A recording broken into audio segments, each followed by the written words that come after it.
Broadcasting live from California, get ready for an hour of pure, unapologetic conservative talk radio. Liberals beware, because this is the Wise Conservative Show. Good afternoon and welcome to another episode of the Wise Conservative Show. I'm your host, Connor Wise. Now, in this past week, as I am sure all of you know, another horrific terrorist attack happened, this time in Manchester, England. Now, this happened at a concert, and it happened just outside. It was a bomb believed to have nails inside of it as shrapnel. So it definitely was a surprise. No one expected this to happen in a city such as Manchester, especially at a children's concert, basically. This is taking these extremist events that have happened in all of these nations, ourselves, and all of our allies to a whole new level. Now they're just attacking children as well. And it's very sad that this is happening. And of course, ISIS has taken responsibility for the horrific events that took place that evening. And now we're seeing that actually not just this Manchester bomber, but also his father and his brothers have been linked to ISIS and Al-Qaeda for their own extremist views. So the bomber's name was actually Salman Abedi, and he definitely wasn't the only member of his family to harbor those extremist views. Libyan officials actually arrested the suicide bomber's father and two brothers and uncovered what investigators called a plot for a new attack. Hashim Abedi, who was born in 1997, the bomber's brother, was arrested in Tripoli today by Libyan counterterrorism force on suspicion of links to the Islamic State. And they believe that he was planning a new attack on the Libyan capital. And this is what a government spokesperson told Reuters today. The father of the bomber was arrested also today in Tripoli. And the father, Ramadan Abedi, had said another brother of the bomber, Ismail, was arrested Tuesday. What's more, two U.S. defense officials confirm that Salman Abedi spent 3 weeks in Libya prior to the Manchester bombing, and he returned to England just a few days before the Ariana Grande concert this Monday. And that's, of course, when he launched that attack. Earlier, a former security official in Libya told the Associated Press that he personally knew Ramadan Abedi, the father, and that the elder Abedi was a member of the Libyan Islamic Fighting Group in the 1990s. That group had links to Al-Qaeda. Now, although that group did disband, this official said that the father belongs to a jihadi movement, the most extreme sect of the jihadi movement in Libya, from which Al-Qaeda and the Islamic State group hail. And the official further added that Abedi, also known as Abu Ismail, had returned to the Libyan capital of Tripoli. So basically, we can see that this was an entire family that has been radicalized.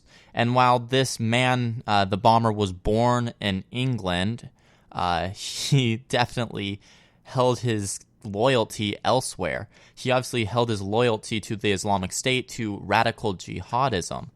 And these are the same cases that we're seeing pop up time after time. We've seen, not only in Europe, but also in the U.S., homegrown terrorism. And it's become a huge issue. We've seen not only the San Bernardino shooter, the Orlando shooter, the Nice attacker. All of these different attacks were done by homegrown terrorists. And it does bring up a very alarming point. The fact that ISIS and Al-Qaeda and all these different terrorist organizations, but mostly ISIS at the time being, is able to radicalize these people through the internet. And then they take a trip to Libya or to Syria, and their training is taken, and then they go back to their country and commit these terrorist acts. And we've seen this happen multiple times. And this is a very prominent issue now. We've seen that this is not the first case of it, and that there will be more cases of this in the future. This is not the last terrorist act whatsoever in the future. And that's why the UK is currently on its highest terror level threat right now, because Theresa May did say that there was going to be there's imminent attacks. There's going to be more attacks. Theresa May is the new prime minister, if you don't know. So we can clearly see that there is a huge threat. There is a huge danger of this. And this is the sort of thing, this homegrown terrorism, this radicalization over the internet, this is something that we can't exactly fight directly. It's a message, essentially. It's propaganda that they use, and it works on these crazy people. And, I do have a hard time actually calling these people, people, because any human being wouldn't do that. These are monsters. But they've been radicalized into that from the Islamic State. And it does make the challenge of fighting them that much harder. Because, you can go into the Middle East, you can bomb them, use Moab, you can use Tomahawks, you can use any sort of missile or bomb that you want. You can send ground troops. You can attack them in any normal war way. But there's still going to be the message of radical Islam. And that message is very prominent in the region. That message is very prominent, apparently, throughout the entire world. And that's something we'll never be able to combat. Now, that doesn't mean we shouldn't take the fight to ISIS in the Middle East. That's not what I'm saying. We definitely have to. We have to exterminate this evil, because then the threat of this radicalization over the internet will be less. And that's all we can hope for at this point. But it is a serious problem right now, and we need to take more action against it. We already know that Donald Trump has stepped up his efforts to fight against terrorism within the Middle East, and it has helped some. And every country he's gone to in the Middle East, he has said, we are going to combat ISIS and we would like your help. And they've all agreed to help him, basically. But there's still going to be issues here in our own nation and even in our allies because of a few simple things that some people don't really think is necessary. Because of things such as the travel ban that Donald Trump tried to implement. But because Donald Trump tried to implement it, suddenly it was evil. That travel ban would protect us from different issues. That travel ban is just one more step in protecting from terrorist attacks. Because it does protect those from coming over from those horrible areas such as Syria, such as Libya, where there is prominent terrorism. And that's a thing that we need to stop from coming into our nation. But I'd never understand, and this hasn't even been in the news for a very long time now. It's old news, I know that. But the fact that this travel ban was stopped, it was halted by a couple different circuits, not only the Ninth Circuit up there in Washington, but also a judge in Hawaii. The fact that they did this just shows that they don't actually have the best interest for America in mind.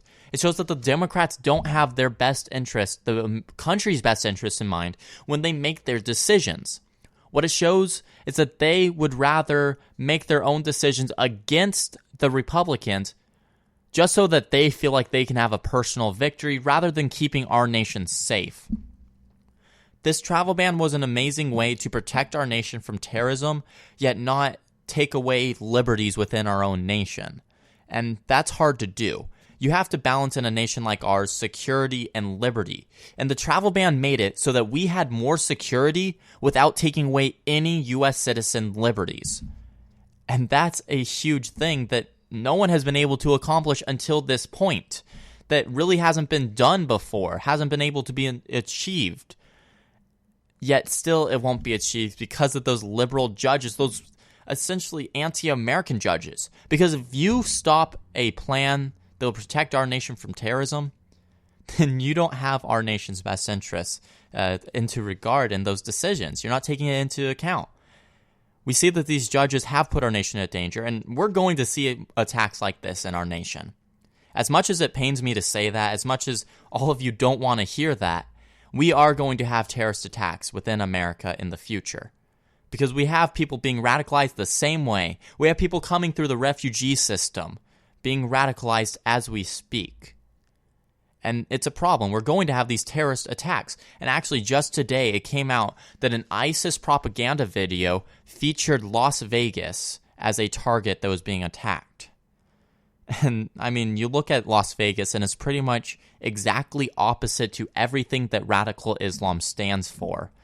It's the ideal American city, basically. It's when you think of America, you think of 3 or 4 different cities: LA, New York, Las Vegas, and Washington, D.C.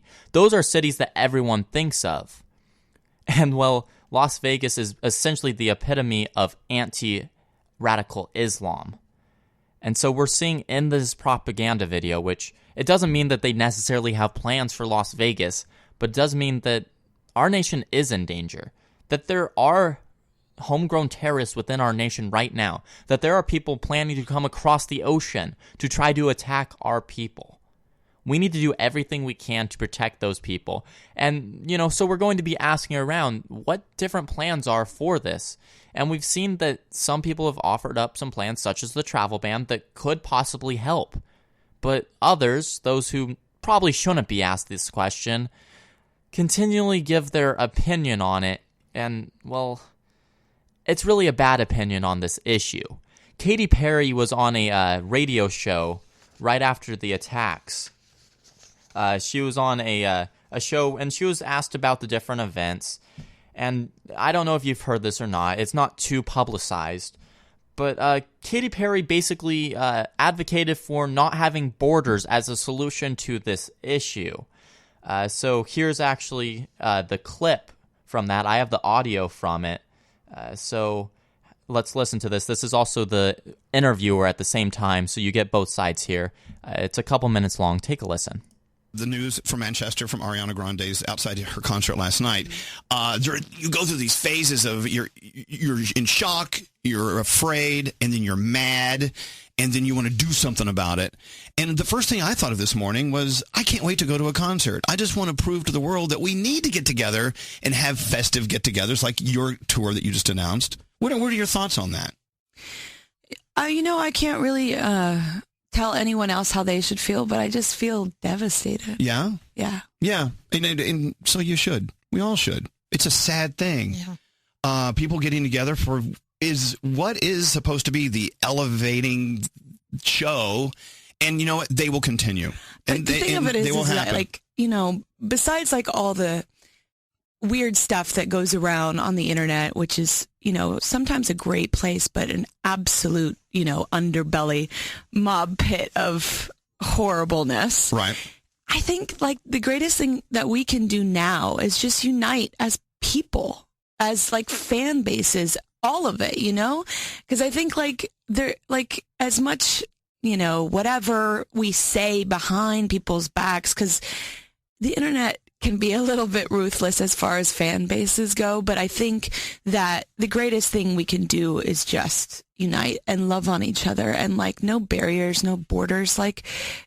We all need to just coexist. True. And what happened last night gives us all the more reason why we need to have big, fun concerts. Yeah, absolutely. It's kind of interesting how that works out. They try to ruin one, but actually it made the ones in our future more important. If this gets out to anyone, I just want to say that I love all of you out there. And I just know that some of our fan bases kind of go both ways. Ari's fans are my fans and my fans are Ari's fans. And we're just all loving on each other, and we should just stay loving on each other. So once again, something as devastating as this actually has so many wonderful things that come out of it, believe it or not. And so empower yourself to get out there and live your life and love your favorite music, your favorite musicians, love your Katy Perry. Tell everyone you love, I love you today. I love you, Katy. I love you too so much, Elvis. So I actually want to touch on something before I actually, delve into what Katy Perry said. The actual radio, I forget his name right now, but he said, something great comes out of this. He said that this attack was a good thing. And I know he doesn't mean that the death of those people was necessarily good, but the way he said it, it sounded like that this attack doesn't have really any negatives to it. That it's just because now we're going to go to concerts, everything will be all right. Now that we're advocating for open borders, everything will be all right. Now that we say that we're going to coexist. This is the liberal mindset, folks. They just say, oh, we'll coexist with these people. We can just love them and they'll love us back. But they don't realize that's not how the real world works. That's not what these radical jihadists want. They went and they killed innocent children, innocent women, innocent people. They went and killed people who had no idea about any of their conflicts. And it's a sad thing that anyone can say that good came out of this. There is no good from an attack like this.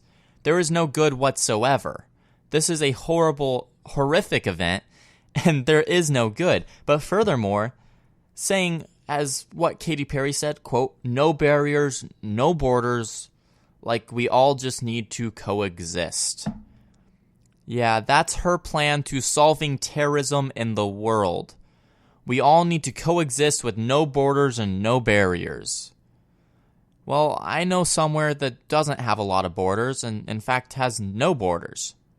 And that's in the EU. And you know where the majority of the terrorist attacks have happened in recent history? The EU. This is because terrorists use that as an advantage. They can cross over much easier. And furthermore, saying we just all need to coexist. Now, wouldn't that be nice? In a perfect world, then yeah, that would work. In a perfect world, however, terrorism wouldn't exist. These radical Islamic jihadists wouldn't exist. This isn't a perfect world, folks. These terrorists do exist, and they do have ill intent for our nation, for our civilians, for our allies. Saying that we need to coexist is not going to change their mindset. Saying that you love these terrorists is not going to get them to change. This is just one of the many deluded viewpoints of people on the left. They live in their own reality, a reality that does not even come close to the real world. They live in their own little world where everything is okay, and if we just all coexist, the world will be perfect. We don't need borders. No one has ill intent in the world. Crime isn't a real thing. These people say all these things, that we shouldn't have borders, we shouldn't have walls, that we should all coexist. And these are always the rich celebrities that say this. They go home to their giant mansions that cost billions of dollars, and they go behind their guarded walls with armed guards. But they can preach that we all need to coexist and live without borders or walls or anything from behind their guarded, manned walls. They're hypocrites is what it is. They don't actually act on what they preach. They say that everyone is the same, that everyone should live together, that they should all coexist, but they don't actually want to live like the average American, and they don't live like the average American. They have no idea what it's like to be a middle-class American, a lower-class American, because they're living in their mansions behind guarded walls. So they don't get the reality of things like these. They don't get the reality of the fact that this was a terrorist attack that killed 22 innocent people. 22. It injured over 50. This was not a small event. No good came out of this, and definitely coexisting with these people isn't going to work. Because allowing these radical jihadists into the nation is exactly why these problems exist in the first place. Coexisting is what made this happen in the first place. The liberal mindset of we need to accept these people in from the Middle East. These people that could potentially be terrorists, but we should take them in because they don't have any ill intent. Not one of them does. Yeah, there's some refugees that genuinely are refugees. They need help. But in every 10, 13 of those, there's at least one terrorist. One of them that is a jihadist and has ill intent for our nation and our freedoms. And I don't think, and a lot of Americans don't believe, that we should be taking the chance of letting these people in. But those on the left, the people who are just disillusioned, they'll still call for open borders. They'll still call for letting these people in because they think that that'll help. They're disrespectful to the families of the people who were killed in this attack. This was not a matter that should be taken lightly. Yet that's what these liberal Hollywood elites do. And they will continue to do it after every single attack. I'm going to take one quick commercial break. Don't go anywhere. This is The Wise Conservative Show. Hi everybody, Connor Wise here with an exclusive clip from The Wise Conservative Show. Don't go anywhere. I'll be right back. And every time that these universities take up this new social change that they're trying to promote, every time they take that up, they are taking away from that education instead.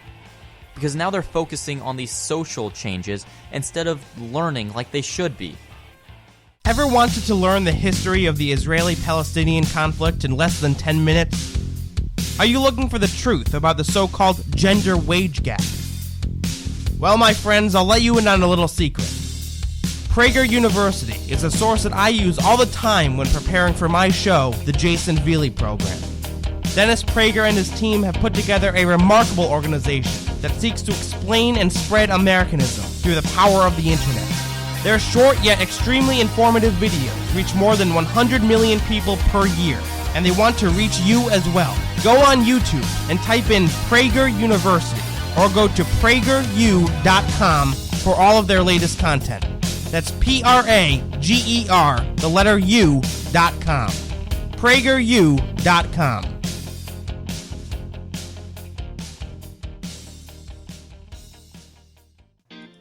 Have you ever wanted to stand up to your liberal professor?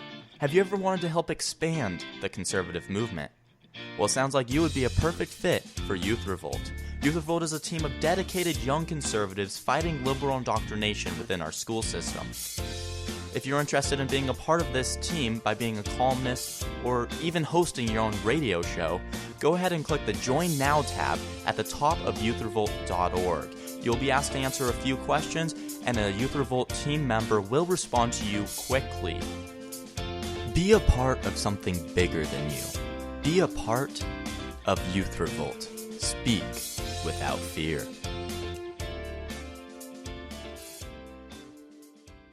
My friends, I'm going to be blunt with you. There are a lot of frauds out there today. People who claim to be conservatives and yet, in one way or another, believe that more government is the solution to our problems.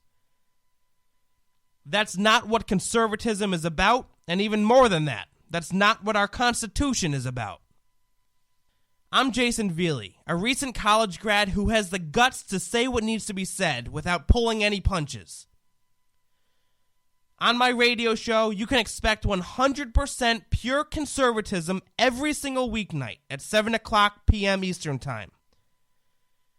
Join me as we discuss history, liberty, and conservative philosophy in a style that is just as entertaining as it is educational. Who says we can't have fun tearing down the liberal establishment? Tune in to the Jason Veely Program live every weeknight at 7 o'clock on youthrevolt.org. I'll see you out on the battlefield. Love Trump's hate! Love Trump's hate! Love Trump's hate! Love trumping hate involves a lot more assault and arson than I expected. The Wise Conservative Show, Wednesdays at 6 p.m. Pacific Standard Time, only on Youth Revolt.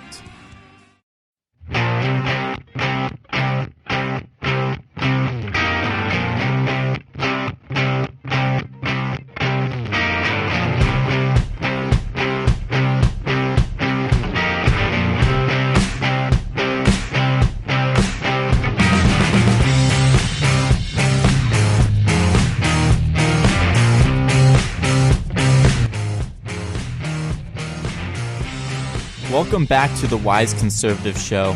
Once again, I am your host, Connor Wise. Now, we all know that my fellow millennials are a little confused when it comes to, well, getting information, when it comes to thinking right, and when it comes to not being offended. Well, now we're seeing that a good portion, actually, of millennials are turning to Facebook for their news source. We see that this new study is coming out that nearly half of millennials are getting this news from Facebook. The survey released by Lend.edu, which is an online marketplace for student loan refinancing, says that of the 5,958 millennials that were polled, nearly 40% of them say that they use Facebook as their main source of news. Quote, Lend.edu certainly expected people to get their news from Facebook, but we did not think the percentage, 40%, was going to be as high as it was. With all of the recent news regarding fake news articles running rampant on the social networking site, this is certainly a worrisome trend developing where consumers rely on Facebook stories, accurate or not, to keep them informed. That was from Mike Brown, who is a research analyst at Lend.edu. Other sites also garnered 40% of the vote, while Twitter and Instagram got 16% and 4% respectively. The Facebook data did not vary among political parties. Lend.edu says that respondents who voted left in the election were more prone to use Facebook as their news source than conservative voters, who were more likely to use other news sites. Quote, while this poll has only been conducted one time, it took place over a year span. In fact, when the poll started, people actually were using other news sites more than they were using Facebook as their go-to news source. As the poll moved towards 2017, Facebook slowly but surely overtook other news sites as the primary source for the respondents. According to the research firm PW or Pew, 88% of Americans ages 18 to 29 use Facebook, and that number actually only dropped slightly to 84% among 30 to 49-year-olds. And so we definitely know that there's a huge issue of fake news articles and news stories going around Facebook, whether it be stories from BuzzFeed, now this for a couple liberal examples. But of course, there's even conservative articles that are just blatantly wrong. There's going to be wrong information that floats around on these on sites such as Facebook, Twitter, Instagram, stuff like that. And so what we're seeing, though, is a very large portion of millennials are actually turning to this for their news. 40% is not small. 40% is a very large percentage. And so these are millennials who don't really want to take the time to become truly informed, but they're going to believe everything that they read on Facebook. These are the millennials who do need those safe spaces, because this is those who are, they're generally socialist if they don't want to take the time to research information. We see that these are the millennials that they will see a BuzzFeed article or BuzzFeed video, and suddenly they believe every single word in it, and they think that they are 100% unbiased. They'll see Now This or some other liberal video or news article, and they will believe every word of it because they don't actually do any research. What they do is they just see it in their feed and, oh, that's got to be true.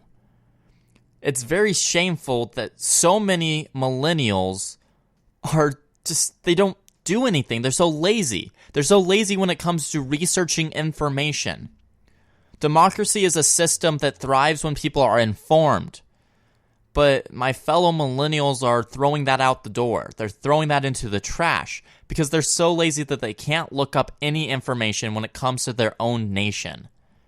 And it's a scary thought that these are the people that are going to be leading our nation in the near future. These people who get their information from Facebook. The people who believe BuzzFeed. And that's very sad, folks. It's sad the fact that they're so lazy to actually care about their own nation that they believe that Facebook is a reputable source. And you'll get into arguments on the internet, debates with them. They're generally very hostile in these debates, whether it's on Facebook, Instagram, Twitter, what have you. And when you're talking about politics with them, discussing current events, they always use like BuzzFeed or MSNBC as actual sources here. And so that's where it goes wrong. They don't actually take the time to get real information. They don't take the time to actually look up statistics, look up actual truths. And it's very sad that that's what's accepted as the norm now. It's accepted as the norm to not actually do this. It's accepted as the norm to not put in the effort. And my fellow millennials are essentially ruining democracy in this nation by doing that. Because when you're not an informed voter, you're not going to make the right choice. When you're not an informed voter, you're going to vote for someone like Bernie Sanders. Because you don't know whether his policies are way too expensive, whether they'll work or not. You're just going to choose him because free stuff. And that's why we see such a surge of essentially socialists among the millennial generation. It's because so many millennials are too lazy to actually look at history or too lazy to actually look at the truth and the statistics as to why socialism doesn't actually work. They're too lazy to actually look up examples such as Venezuela, Greece, these countries where socialism has ultimately destroyed the nation and the lives of the citizens. They're so lazy that they will never know the truth. And this study just essentially confirms that notion. This study essentially just says, yeah, millennials are lazy. They are too lazy to get the truth. And as a millennial, I am very ashamed of my generation.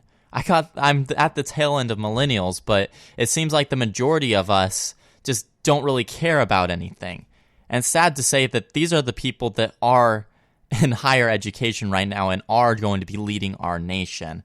But we already knew that millennials were so lazy and irresponsible when it comes to actually knowing this stuff. But let's actually get back into domestic issues here. I really had to talk about that, though. But let's get into stuff such as the budget that Trump has announced. Now, President Trump's chief budget official said today that the administration asked for more than $4 billion for border defense, with half of that funding dedicated to the wall. In a hearing before the House Budget Committee, Office of Management and Budget Director Mick Mulvaney, he answered questions about Trump's Paramount campaign pledge to construct that wall, of course, on the U.S.-Mexico border. Representative Glenn Grothman, a Republican from Wisconsin, asked how much of the wall would be completed by the end of the fiscal year. Quote, "It's really difficult to say. We are going through a prototype process, and we've not decided if one size fits all." That's what Mulvaney said. He also told lawmakers the administration will determine the type of wall necessary for each part of the border. Grothman asked about how many miles a border wall would be, and, quote, "It depends on the kind of wall. A bollard wall is $8 million a mile." Now, according to Mulvaney's prepared opening statement, which he opted out of reading to the committee to get straight to questioning, the president's budget makes historic investments in border security and immigration enforcement. The budget provides more than $2.6 billion in new infrastructure and technology investments to give Border Patrol agents, quote, "the tools they need." The budget invests $1.6 billion for new and replacement border wall in priority areas. Mulvaney assured lawmakers, quote, "work is going on the southern border today." So this is definitely an issue that a lot of people were worried about, because up until this point, it seemed like the border wall wouldn't actually get done. Because in the preemptive budget that Donald Trump announced a while ago, there was no funding for the border wall in it. And so this is definitely a good sign. Now, while I don't agree with everything in this budget that he proposed, this is definitely a necessary step and something that a lot of conservatives were very worried about. It is nice to know that Donald Trump and his budget council, whoever he used to actually write this out, that they actually included this. Whether this will be enough funds to actually build the entire wall or not is still up in the air. We don't know how much this is truly going to cost. But it's a cost that is necessary to protect our nation from not only illegal immigrants, but also terrorism. A border wall protects this nation very much. So this is something that Donald Trump definitely promised from the beginning, and it's something that's actually going to come to fruition now. It's something that we're actually going to see become a reality. So Donald Trump definitely has acted on a lot of his promises already.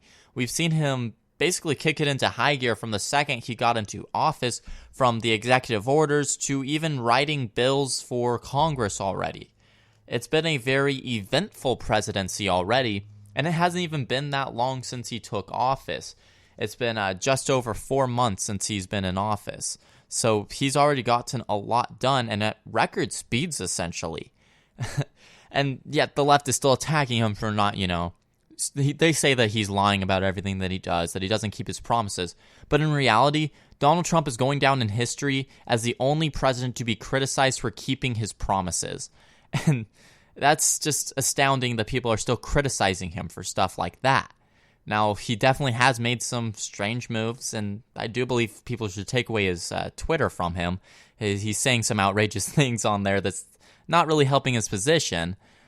But Donald Trump has actually been working very hard from day one, and that's something that you have to admire about him. The fact that he does just work nonstop. He's a workaholic, essentially. We see that he hasn't stopped working since he got into office, and now he's traveling abroad, meeting different world leaders, and he's going to that summit for climate change. He's actually working very hard as not only the leader of our nation, but a world leader. And so he's definitely kicked it into high gear, and the fact that this funding is in the budget proves that they actually are keeping their promises here. So it's nice to see that. It's nice to see the fact that they did keep that in mind. Now, the big question here, though, is when will the construction actually begin, and where on the border will it begin? Because we've seen a lot of areas that don't have fence at all, but are they going to start at the areas that do have fence because it might be a little easier? This is going to be definitely a very expensive project, and I'm not even sure if the $2 billion, basically, there's $2 billion that will be directly for the wall, but a little more money will be tossed in there for that. So it's not that much money, but it could be enough for a start. And I'm very excited to see what actually comes out of this. I'm very excited to see when and how this wall is built. I'm going to take one last commercial break. Don't go anywhere. This is the Wise Conservative Show. Hi, everybody. Connor Wise here with an exclusive clip from the Wise Conservative Show. Don't go anywhere. I'll be right back. How haven't all of these protesters realized that they are the exact reason why Donald Trump was elected in the first place? How haven't they realized that them being crybabies about every single thing in life is exactly why the American people rose up and voted for Donald Trump? They are the whole reason that they have all this misery currently. If you got a business, that you didn't build that. Somebody else made that happen. Get out of here, you idiot. Sorry about that, folks. Jason Veely here, host of the Jason Veely program. I'm a 22-year-old conservative who is fired up and ticked off at the direction the progressive left have taken this country. Join me every weeknight at 7 o'clock as we promote liberty, advance conservative principle, and work to restore the Constitution of the United States. I can get loud and I can get passionate. How can we afford not to when so much is on the line? Tune in to the Jason Veely program, live every weeknight at 7 o'clock p.m. Eastern Time on youthrevolt.org.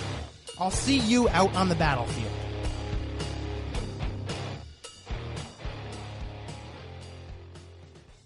Hi, everybody. Connor Wise here with an exclusive clip from the Wise Conservative Show. Don't go anywhere. I'll be right back. And every time that these universities take up this new social change that they're trying to promote, every time they take that up, they are taking away from that education instead. Because now they're focusing on these social changes instead of learning like they should be. Calling all young conservatives. Have you ever wanted to write for an online publication? What about host your own conservative radio program?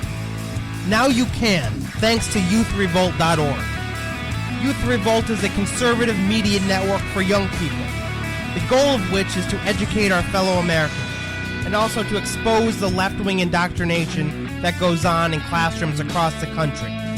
Become part of a team that is dedicated to taking the country back, one radio program or opinion column at a time. If you're interested, go to youthrevolt.org and click on Join Us on the top of the page. Fill out our brief questionnaire, and one of our representatives will be in touch with you in no time at all. The time to reclaim our future is now.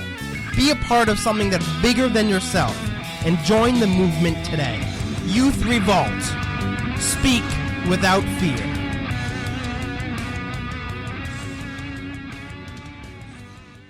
Ever wanted to learn the history of the Israeli-Palestinian conflict in less than 10 minutes? Are you looking for the truth about the so-called gender wage gap? Well, my friends, I'll let you in on a little secret. Prager University is a source that I use all the time when preparing for my show, The Jason Veely Program. Dennis Prager and his team have put together a remarkable organization that seeks to explain and spread Americanism through the power of the internet. Their short yet extremely informative videos reach more than 100 million people per year, and they want to reach you as well. Go on YouTube and type in Prager University, or go to prageru.com for all of their latest content. That's Prager, the letter U.com. prageru.com.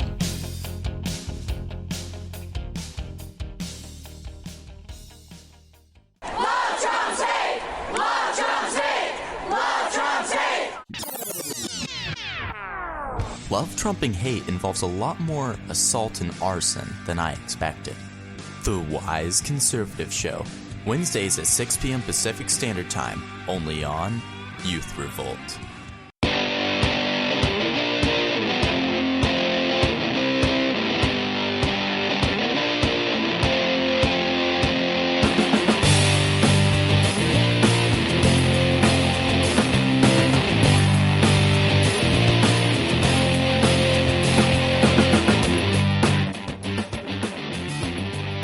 Welcome back to the Wise Conservative Show. Once again, I'm your host, Connor Wise.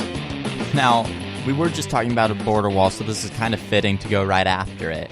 But now a lot of questions are being asked, especially from a certain senator, wondering whether MS-13 gang members were actually released into U.S. communities. At least 16 self-proclaimed MS-13 gang members were transferred out of federal custody and into community placement centers across the country during the border surge in unaccompanied children from Central America in 2014, according to a new letter from the chairman of the Committee on Homeland Security and Governmental Affairs. Now, it was unclear what happened to the members of MS-13, one of the most brutal transnational gangs in the world.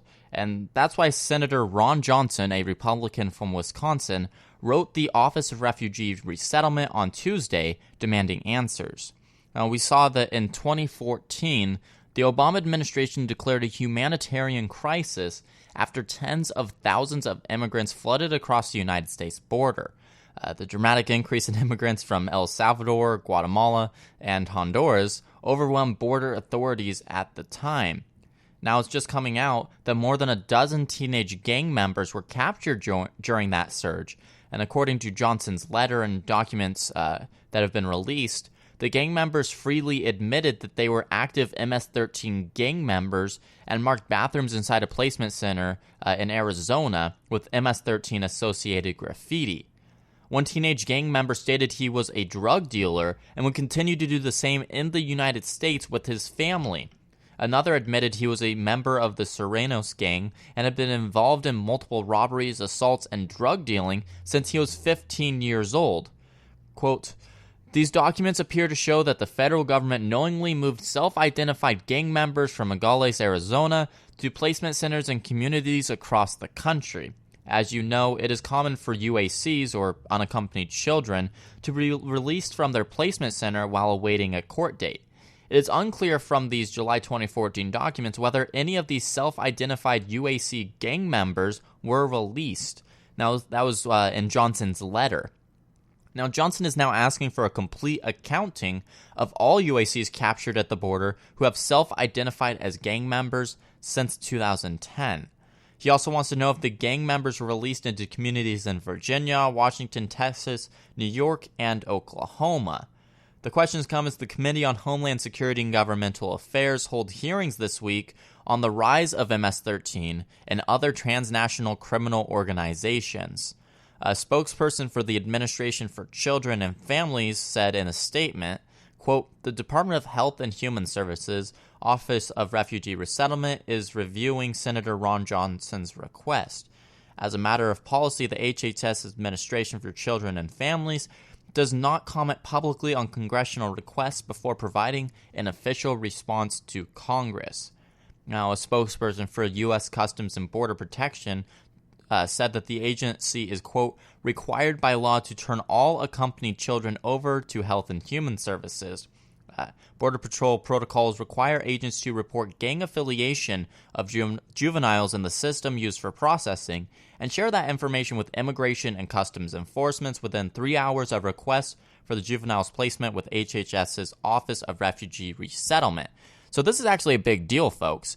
So what we're seeing here is under Obama's administration is basically coming out that they released MS-13 gang members. Now, this is a very savage gang, and I'm sure all of you have heard about it. They've been in the news a lot. And apparently, they've released people into communities because they came across as minor children, unaccompanied children as well. They were placed into different communities across the nation because they were children that weren't accompanied by parents. But these children admittedly said that they were members of gangs, that they had committed crimes in their previous country, and that they were going to do the same in the United States. But under the Obama presidency, they didn't care. Under the Obama presidency, they put these criminals into our communities. And this is exactly why we need reform, folks. This is exactly why Donald Trump was even elected. Because the people were tired of our communities being put into danger by the PC liberal policies.